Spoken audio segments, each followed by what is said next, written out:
Morning. As I'm doing laundry this morning, it reminds me of my latest renovation. And usually anytime I have a renovation, it starts with something that was broken. So in this particular case, the dryer was not working properly. It was not working on the automatic cycle.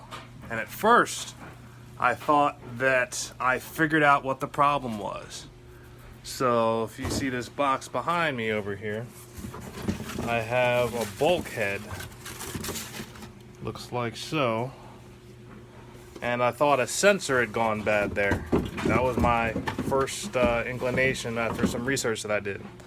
But it turns out that I was wrong, because once I replaced that part, it still wasn't working. So, did some more research, and again, it consumed me for a little while. But I found the culprit. And the culprit was a circuit control board, which you can see I've labeled broken here.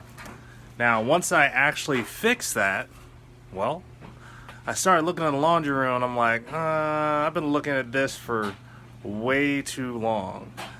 Time for a facelift.